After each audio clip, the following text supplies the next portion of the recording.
Hello, welcome to my class. This is contract costing class. Contract costing एक special type of costing है, पर contract costing कराने से पहले आपको चैप्टर का एक्चुअली पूरा नाम है job, batch and contract costing. Chapter का एक्चुअल नाम है job, batch and contract costing, पर पूरे के पूरे चैप्टर के अंदर में सिर्फ कॉन्ट्रैक्ट कोस्टिंग पर ही फोकस दिया गया है। जॉब का मतलब होता है, जॉब मीन्स एक छोटा काम जिसको करने के लिए कोई ज़्यादा खास टाइम नहीं खर्च करना पड़ता, बहुत कम समय में और बहुत कम इन्वेस्टमेंट में जो काम कंप्लीट हो जाता है उसे हम कहते हैं जॉब। जॉब मतलब छोटा काम। बैच मतलब एक ऐसा काम, एक ऐसा जॉब जो कंटिन्यूअसली जो चलती रहती है उसे हम कहते हैं बैच। ऐसा नाम आपने जरूर अपने आसपास जितने भी आपके आसपास प्रोडक्ट यूज अवेलेबल होते हैं, हर प्रोडक्ट के ऊपर एक बैच नंबर लिखा होता है जिससे कि आइडेंटिफाई हो सके कि वो प्रोडक्ट पर्टिकुलरली कहाँ पर बना। क्योंकि जैसा आप एग्जांपल के तौर पे ले कि जैसे हम पार्ले बिस्कुट का एग्जांपल लें, पार्ले बिस्कुट के ऊपर अगर बैच नंबर लिखा है B401, तो B401 का मतलब है कि ये एक पर्टिकुलर बैच है जो दिल्ली के अंदर केवल एक ही जगह पर बिस्कुट नहीं बन रहे और अलग अलग पूरे देश में कई जगह पर वो प्रोडक्ट तैयार हो रहा है, और ये पर्टिकुलर बैच एक पर्टिकुलर प्लेस को डिनोट करता है कि ये पर्टिकुलर प्रोडक्ट कहाँ पर बना, पर वो काम कंटिन्यूअसली वो चल रहा है, वो बीच में रुकता नहीं है। जबकि जॉब एक शॉर्ट पीरियड का काम है। जबकि हम बात कर रहे हैं कॉन्ट्रैक्ट पोस्टिंग की। कॉन्ट्रैक्ट पोस्टिंग एक ऐसी टाइप ऑफ पोस्टिंग है, स्पेशल टाइप ऑफ पोस्टिंग जिसको यूज किया जाता है कंस्ट्रक्शनल इंडस्ट्रीज के द्वारा। कंस्ट्रक्शनल इंडस्ट्रीज ऐसी इंडस्ट्री जहां पर हम कंस्ट्रक्शन का काम करते हैं। कंस्ट्रक्शनल इंडस्ट्रीज जहां पर हम कंस्ट्रक्शन का काम करते हैं और जहां पर हम एज अ बिल्डर या एज अ कॉन्ट्रैक्टर हम किसी के कॉन्ट्रैक्ट को हाथ में उठाते हैं। तो अगर हम शॉर्ट में वर्ड बोले, contract like a big job, contract posting like a big job which require, ध्यान देने वाली बात है, which require large amount of investment and large considerable, बहुत ज़्यादा टाइम की इसमें जरूरत होती है। लार्ज इन्वेस्टमेंट के साथ साथ बहुत ज़्यादा अधिक टाइम, क्योंकि घर बनाना, घर, दुकान, मकान, मॉल, स्कूल, इन चीज़ों को बनाने में कोई 1 या 2 दिन का समय नहीं लगता, कई महीने या कई सालों का समय लगता है। तो अब एज अ कॉन्ट्रैक्टर एक बिल्डर पूरे साल भर में कितने मैक्सिमम कॉन्ट्रैक्ट ले लेगा? 2, 5, 7 या 10 कॉन्ट्रैक्ट। इससे ज़्यादा कॉन्ट्रैक्ट लेने की कैपेसिटी छोटे से छोटा या बड़े से बड़ा किसी भी बंदे के अंदर नहीं होती। तो कॉन्ट्रैक्ट कोस्टिंग एक लाइक बिग जॉब जिसके अंदर कंसीडरेबल टाइम और कंसीडरेबल मनी का इस्तेमाल किया जाता है, large amount of money.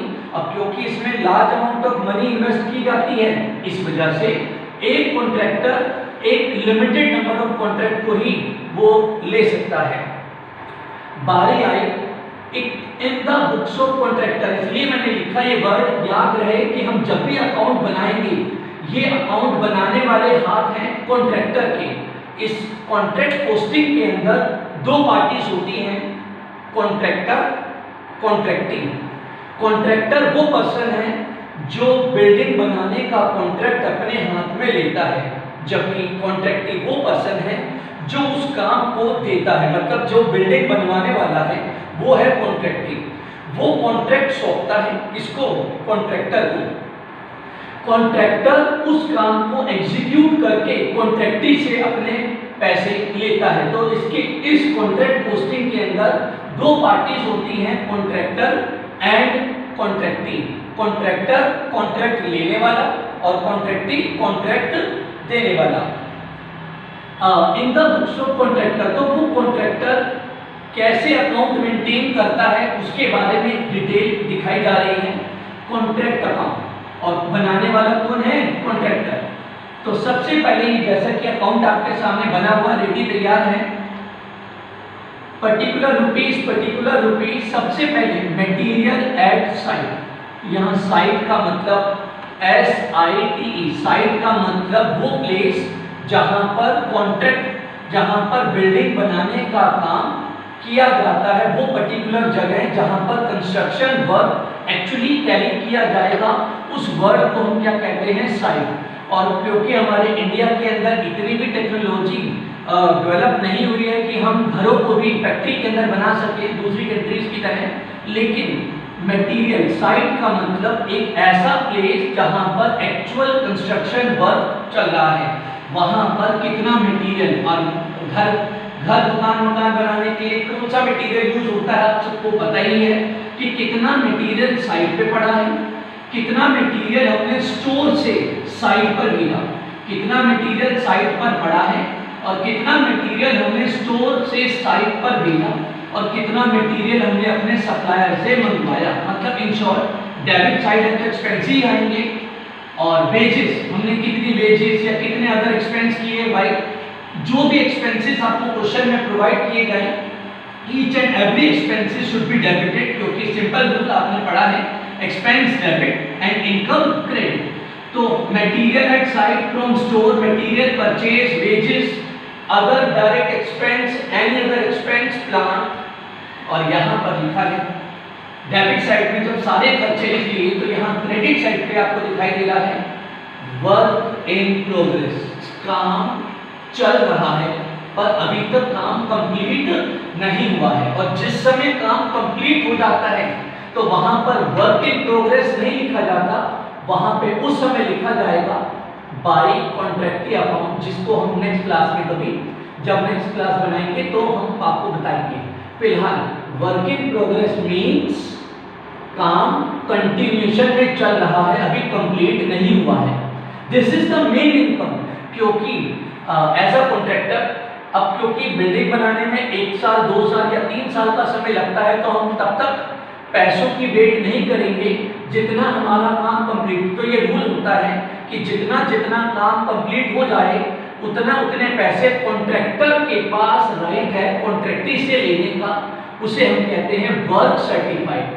Work WC की फुल फॉर्म है वर्क सर्टिफाइड। सर्टिफाइड का मतलब वो काम जो कॉन्ट्रैक्टी के आर्किटेक्ट ने, कॉन्ट्रैक्टी, याद रहे मैं बात कर रहा हूं कॉन्ट्रैक्टी की, कॉन्ट्रैक्टर की नहीं, क्योंकि कॉन्ट्रैक्टी ने जो काम करने के लिए दिया तो उसके अकॉर्डिंगली कॉन्ट्रैक्टी का आर्किटेक्ट डिसाइड करेगा कि कितना काम सर्टिफाई हो गया। तो वो काम जिससे कॉन्ट्रैक्टी के आर्किटेक्चर ने सर्टिफाई कर दिया, उस काम को हम कहते हैं वर्क सर्टिफाइड, जिसके पैसे लेने के हम राइट रखते हैं हम कॉन्ट्रैक्टर। तो ये हमारी एक तरह से मेन इनकम है कि जितना काम कंप्लीट हो गया, जिसका हमें सर्टिफिकेट मिल गया। पर यहाँ पे 2 वर्ड दिखाई दे रहे हैं आपको, WC, WC का मतलब वर्क सर्टिफाइड, और WUC का मतलब वर्क अनसर्टिफाइड। वर्क सर्टिफाइड का मतलब आर्किटेक्ट ने जिस काम को सर्टिफाई कर दिया, और अनसर्टिफाइड का मतलब ये नहीं होता कि काम कंप्लीट नहीं है, काम कंप्लीट है लेकिन उसमें कुछ थोड़ा बहुत डिफेक्ट रह गया है, जिससे जल्दी रेक्टिफाई करके उसे भी कंप्लीट की कैटेगरी में डाला जा सकेगा, पर काम कंप्लीट है। तो यही है हमारी मेन इनकम, क्योंकि हम कॉन्ट्रैक्टर खर्चा कर रहे हैं, उसके लिए कॉन्ट्रैक्टी के लिए बिल्डिंग बना रहे हैं, तो बिल्डिंग बना रहे हैं तो उससे हम उसके बदले पेमेंट लेंगे। तो किस चीज की पेमेंट लेंगे? जितना काम हम कंप्लीट करेंगे। तो सिंपल रूल, जितना काम कंप्लीट करेंगे उतने पैसे लेने का हम राइट रखते हैं, जिसे हम क्या कह रहे हैं WC वर्क सर्टिफाइड और WUC वर्क अनसर्टिफाइड, जो कि हम यहाँ पे डाल देंगे। फिर साल के एंड पे साइट पर कितना मटेरियल बच गया, जो यहाँ पे मटेरियल एट साइट था उस साल के बिगिनिंग पे कितना मटेरियल पड़ा हुआ था, और जो यहाँ पर जो आपको दिखाई दे रहा है material at site, plant at site, material in store, plant in store, material, जितना भी आपको ये चीजें दिखाई दे रही हैं, इन सब चीजों को हम दिखाना चाहते हैं कि हमारे पास at the end of the period कितना कितना माल बचा पड़ा है, कितनी कितनी चीजें बची पड़ी हैं। मटेरियल इन स्टोर या मटेरियल रिटर्न टू स्टोर एक ही वर्ड है, चाहे ऐसे वर्ड में लिख के दे दे, चाहे वो ऐसे वर्ड में लिख के दे दे।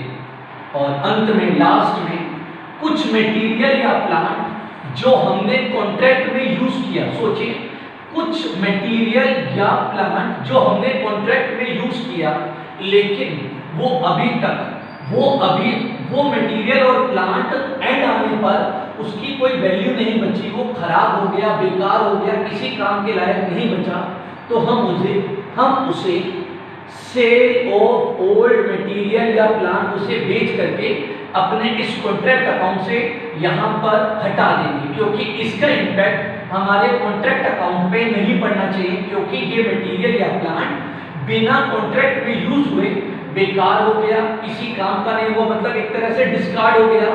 तो बाय कैश कितने में बेचा और बेचने में हमको कितने का प्रॉफिट या लॉस हुआ, कितने का हमें प्रॉफिट या लॉस हुआ वो यहाँ पर। तो प्लीज, तो जब हम ये पूरे अकाउंट को बना लेंगे, जब डेबिट में expenses, material at site store, material purchase, wages, other means expenses, और साल के एंड पे कितना मटेरियल या प्लांट बच गया, और बाई सबसे मेन चीज जो बोलना चाह रहे हैं, by work in progress, work certified, work uncertified, कितना काम कंप्लीट हो गया और सर्टिफाइड भी हो गया, और कितना काम तो कंप्लीट है ही लेकिन अभी तक सर्टिफाइड नहीं हुआ।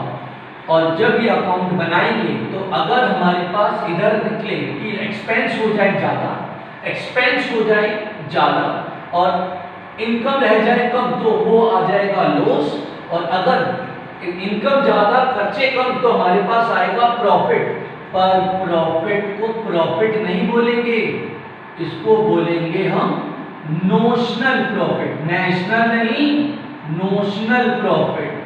नोशनल का मतलब ये एक्चुअल प्रॉफिट तो नहीं है, क्योंकि काम अभी भी कंटिन्यूएशन में चल रहा है, और कभी भी कोई मिसएक्टिव हो जाए तो उसको करने के लिए, उस चीज को करने के लिए हमें पहले से एक रिजर्व की जरूरत है। हाँ, उस दिन नोशनल प्रॉफिट नहीं लिखेंगे जिस दिन काम कंप्लीट हो जाए, तो उस समय फिर ये भी तो नहीं लिखेंगे।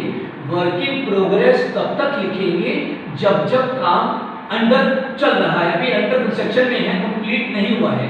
लेकिन जब काम कंप्लीट तो बाय कॉन्ट्रैक्टिंग, और यहाँ पर भी नोशनल नहीं एग्जैक्ट प्रॉफिट आ जाएगा। लेकिन जब तक काम प्रोसेस में चल रहा है तब तक क्या लिखेंगे, to notional profit. Notional profit का अब बात ये आती है कि नोशनल प्रॉफिट का कितना अमाउंट पीएनएल में ट्रांसफर होगा और कितना amount WIP reserve, WIP work in progress reserve, work in progress reserve में ट्रांसफर होगा।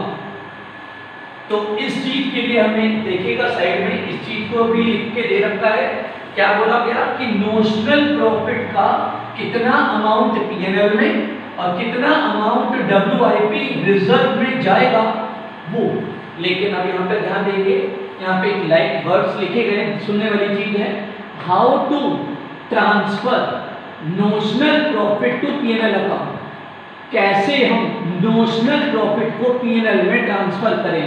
नंबर एक, अगर कि इन केस लॉस हो तो जितना लॉस है full amount of loss transfer to PNL. अगर लॉस होता है तो वो लॉस पूरा का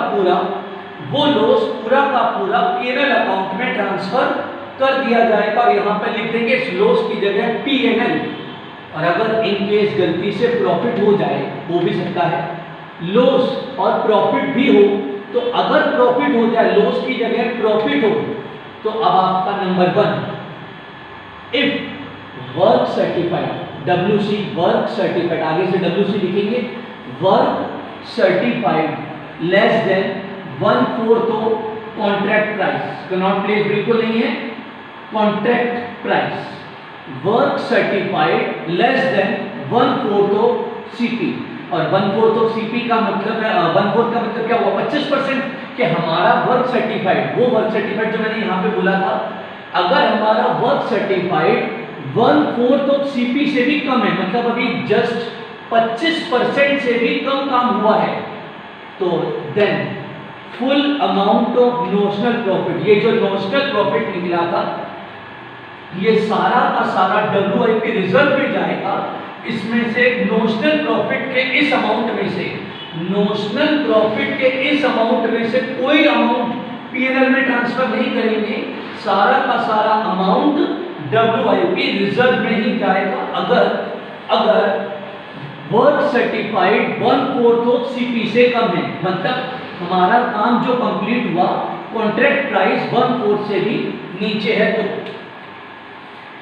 अगर वर्क सर्टिफाइड WC, अभी पहले बताया था WC वर्ड को बिल्कुल ही बोलेंगे, वर्क सर्टिफाइड 1/4 ऑफ CP, यानी कि 1/4 ऑफ CP का मतलब 25% से ज़्यादा पर 50% से कम, लेकिन यहाँ इक्वल का साइन नहीं है, 50 नहीं 50 से कम, 25 से ज़्यादा, 25% से ज़्यादा और 50% से कम काम अगर कंप्लीट हुआ है, वर्क सर्टिफाइड हुआ है, तो इस केस में P&L में कितना ट्रांसफर करेंगे, amount transfer to P&L account 1/3 multiply notional profit, ये वाला नोशनल प्रॉफिट जो यहाँ पर आपने निकाल रखा होगा, इस 1/3 notional profit multiply cash received over work certified, जो अमाउंट आएगा वो अमाउंट P&L में ट्रांसफर होगा, जो अमाउंट आएगा वो P&L में ट्रांसफर होगा और बाकी रिमेनिंग अमाउंट WIP रिजर्व में। मैंने बोला कि एग्जांपल के तौर पर कि यहाँ पर अगर 20,000 रुपए आते हैं, इस 20,000 रुपयों में, इस 20,000 रुपए में और कैलकुलेशन करके पता चला कि P&L में कितना ट्रांसफर होना है 8, तो इसमें कितना ट्रांसफर होना है 12, तो ये हमें कैलकुलेशन यहां से करनी पड़ेगी और 1/3 notional profit multiply cash received over work certified, पर ये वाला फॉर्मूला तब लगेगा अगर वर्क सर्टिफाइड 1/4 ऑफ CP से ज्यादा और 1/2 से क्या हो कम, तब। लेकिन अगर वर्क सर्टिफाइड, WC का मतलब पता है ना, वर्क सर्टिफाइड ऊपर भी बताया था, वर्क सर्टिफाइड 50% से भी, CP मतलब कॉन्ट्रैक्ट प्राइस, अगर वर्क सर्टिफाइड पूरे कॉन्ट्रैक्ट के 1/2 से भी ज्यादा है, यहाँ 1/2 से कम था, यहाँ 1/2 से ज्यादा है, तो फॉर्मूला तो सेम है, 1/3 की जगह पे क्या आ जाएगा 2/3 आ जाएगा। बस इसके बाद बारी आई अगर नंबर 3, ये नंबर 1 अगर लॉस हो, नंबर 2 अगर प्रॉफिट हो, और number 3 if total estimated cost is given in question, अगर क्वेश्चन के अंदर टोटल एस्टिमेटेड कॉस्ट, ये बहुत ही रेयर क्वेश्चनों में मिलेगी, यहाँ टोटल एस्टिमेटेड कॉस्ट का मतलब है कि वो कॉस्ट जो हम ऑलरेडी इनकर कर चुके हैं या जो कॉस्ट हम इनकर करने वाले हैं, एस्टिमेटेड, हमें पूरे कॉन्ट्रैक्ट को कंप्लीट करने की एस्टिमेटेड कॉस्ट अगर क्वेश्चन में गिवन हो, जो कि रेयर होती है, पर अगर गलती से हो, तो सबसे पहला नाम आप निकालेंगे TEP, total estimated profit. Total estimated profit equal to पूरा कॉन्ट्रैक्ट कितने का था माइनस टोटल एस्टिमेटेड कॉस्ट उस प्रोजेक्ट को कंप्लीट करने की क्या है। जब इसको इसमें से हम माइनस कर लेंगे तो हमारे पास आ जाएगा TEP, total estimated profit. Amount अब कितना ट्रांसफर करना है मुद्दे के बाद, तो अब आई amount transfer to P&L account equal to TEP, total estimated profit multiply cash received over contract price. तो इस सबको सॉल्व करके जो अमाउंट निकलेगा वो ट्रांसफर होगा P&L में, बाकी WIP रिजर्व के अंदर। तो ये था टोटल। अभी एक डेमो, एक क्वेश्चन करके देखेंगे, लेकिन उससे पहले एक वर्ड और है, हर क्वेश्चन के अंदर, सभी क्वेश्चनों में एक्सट्रैक्ट ऑफ बैलेंस शीट बनानी पड़ती है। एक्सट्रैक्ट का मतलब ये पूरी बैलेंस शीट नहीं बनानी, सिर्फ इतने ही वर्ड लिखने हैं जितने आपको दिखाई दे रहे हैं। एक्सट्रैक्ट ऑफ बैलेंस शीट का मतलब बैलेंस शीट का एक पार्ट जो रेलेवेंट है हमारे कॉन्ट्रैक्ट से। एक्सट्रैक्ट ऑफ बैलेंस शीट मतलब बैलेंस शीट का एक पार्ट जो कॉन्ट्रैक्ट को बिलोंग करता है, कॉन्ट्रैक्ट वाली चीजों को यहाँ पे ट्रांसफर करना है। और क्या करना है ट्रांसफर, नया वर्ड तो नहीं बोल रहा हूँ, WIP वर्क इन प्रोग्रेस, जो ऊपर भी बोला था मैंने, वर्क इन प्रोग्रेस, और वहां से यही वाला अमाउंट जो ऊपर जो दिखाई दे रहा होगा आपको, वर्क सर्टिफाइड वाला अमाउंट वहां से उठाना है, वर्क अनसर्टिफाइड वाला काम उठाना है वहां से। वर्क सर्टिफाइड और अनसर्टिफाइड इसको हमने एसेट साइड पर इसलिए शो किया क्योंकि वर्क सर्टिफाइड और अनसर्टिफाइड एक तरह से हम अपने कॉन्ट्रैक्टी को डेटर क्रिएट कर रहे हैं। हमारे लिए कॉन्ट्रैक्टी एक तरह का डेटर है और हमने उनसे क्योंकि पैसे लेने हैं, इसलिए वर्क सर्टिफाइड जितना काम कंप्लीट हो गया उतने पैसे लेने का हम राइट रखते हैं कॉन्ट्रैक्टी से, इसलिए इसे हमने कौन सी साइड पे डाला है, एसेट साइड पे। वर्क सर्टिफाइड और अनसर्टिफाइड जिसके पैसे हम कॉन्ट्रैक्टी से लेना चाहते हैं। जितने पैसे कॉन्ट्रैक्टी ने हमको पहले दे दिए ऑलरेडी, माइनस कैश रिसीव, जितने पैसे दे दिए उतने से वो डेटर हमारा क्या हो गया, माइनस कम हो गया। और हाँ, साथ ही साथ ये जो WIP रिजर्व जो इतनी मेहनत करके अभी आप सॉल्व कर रहे थे, वो WIP रिजर्व भी इसमें ऐड ऑन होगा और प्लस माइनस करके बाहर डाल ही देंगे। और इसके अलावा जो यहाँ पर आपको दिखाई दे मटेरियल एट साइट या प्लांट एट साइट या मटेरियल, तो वो जो मटेरियल या प्लांट एट साइट वाले हैं वो सारी चीजें अगर हो तो डाल देना, नहीं हो तो ऐसा कोई फिक्स नहीं है कि होगी ही, बस यही चीजें होती हैं। एक क्वेश्चन देखते हैं, एक छोटा सा डेमो एक क्वेश्चन के तौर पे सामने।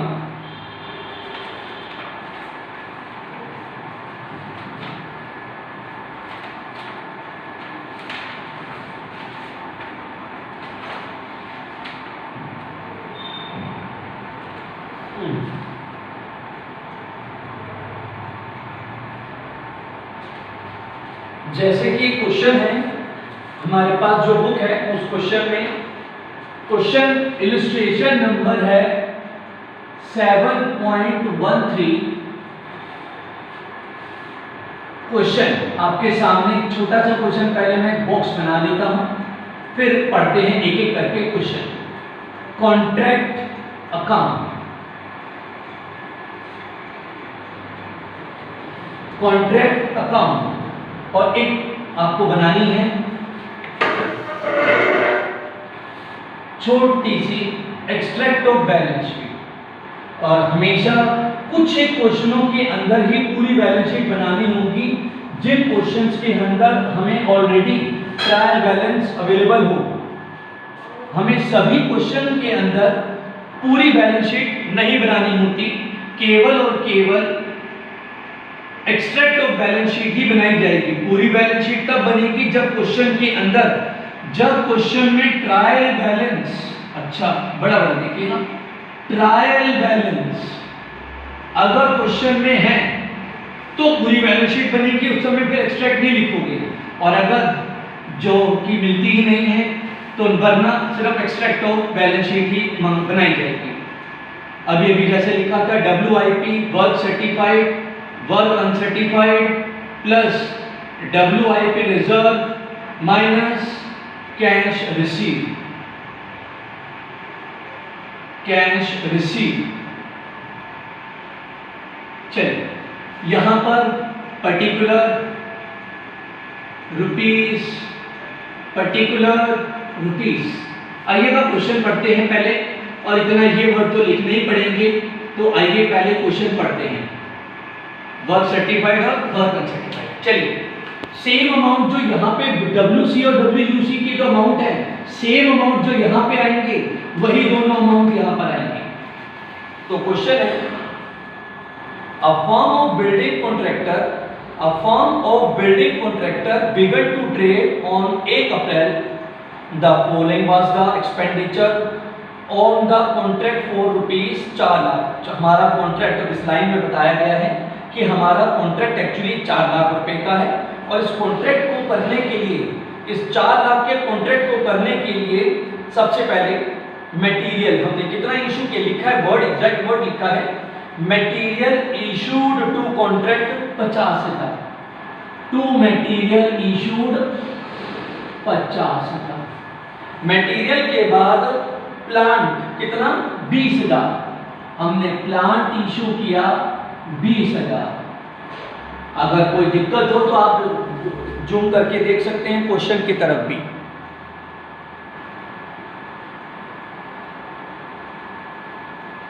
तो यहां पर मटेरियल 50,000, प्लांट 20,000, वेजेस 71, वेजेस 71 और वेजेस के बाद अदर एक्सपेंसेस 10,000। कुछ दिमाग नहीं लगाना, जैसे जैसे खर्चे दे रखे थे चारों खर्चे हमने अदर एक्सपेंस भी लिख दिए। अब एक मिनट, अदर एक्सपेंस, उसके बाद cash received on account of 144। हमारे को टोटल जितना हमने काम कंप्लीट कर रहे थे, जिस काम को हम एग्जीक्यूट कर रहे थे उसके लिए हमको 1,44,000 रुपीज का अमाउंट मिला, जो कैश मिला उधर नहीं आता। कुछ होशियार बच्चे वहां पे भी डालने की कोशिश करते, वहां नहीं आएगा। कैश मिलेगा सिर्फ इधर 144 लाख। वर्क सर्टिफाइड क्वेश्चन में गिवन है 1,80,000।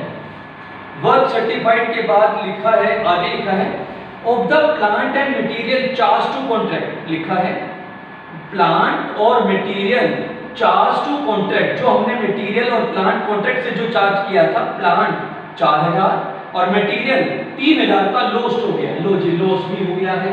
तो लॉस हो गया है तो क्या लिखेंगे, by costing P&L, by costing P&L। Material का भी लॉस हो गया और प्लांट का भी लॉस हो गया। हो गया तो हो गया। मटेरियल कितने रुपए का लॉस हुआ है, प्लांट है 4,000, 4,000 का प्लांट और 3,000 का मटेरियल का लॉस हो गया था। उसके बाद लिखा है ऑन 31 मार्च यानी एंड पे प्लांट 3,000 का प्लांट स्टोर में वापस भेज दिया। By plant return to store, plant return to store. 3,000 का प्लांट तो क्वेश्चन में लिखा है, पर आपको थोड़ी सी समझदारी दिखानी पड़ेगी, क्योंकि हमारे पास टोटल प्लांट था 20,000 का।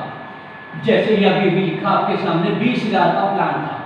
इस 20,000 के प्लांट में से अभी भी बताया 4,000 का प्लांट तो भाई हमारा लॉस ही हो गया।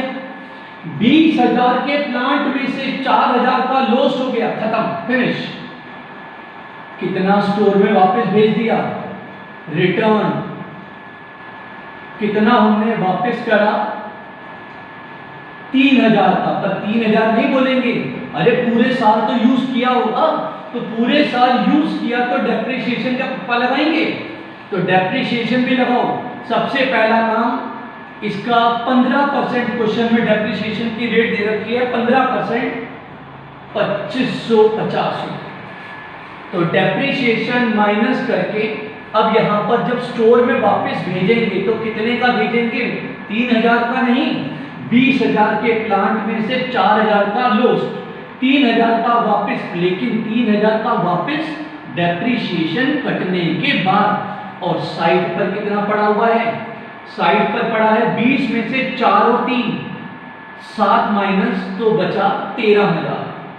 साइड पर बचा 13,000, जिसमें से और साइड पे बचा है तो पहले उसमें से डेप्रिसिएशन 15%, 15% डेप्रिसिएशन 1,950 रुपए का डेप्रिसिएशन काटा, तो 11,050। तो अब हम यहाँ पर ये कितना लिखेंगे, प्लांट एट साइड, साइड पर कितना प्लांट पड़ा है, 11,050, 11,050। तो ये जो स्टोर और जो साइट वाला पड़ा हुआ है, इन दोनों अमाउंटों को फटाफट यहाँ पे ट्रांसफर करो कि साइट पर कितना पड़ा है, साइट पर पड़ा है 11,050 और प्लांट इन स्टोर, स्टोर में पड़ा है 2,550। एंड आगे लिखा है वर्क अनसर्टिफाइड, लिखा है 1,500 रुपए का वर्क अनसर्टिफाइड है, लीजिए 181,500 और ये सर्टिफाइड, वर्क सर्टिफाइड डालो, यहाँ पे कॉपी मारो, कॉपी पेस्ट 180। और 1500 रुपए। अब ये भी आएगा अभी अमाउंट 2500 रुपए का मटेरियल साइट पर पड़ा हुआ है, लिखा बाय मटेरियल एट साइट। 2500 रुपए का मटेरियल साइट पर पड़ा हुआ है। चेक करें तो देखिए, देख सकते हैं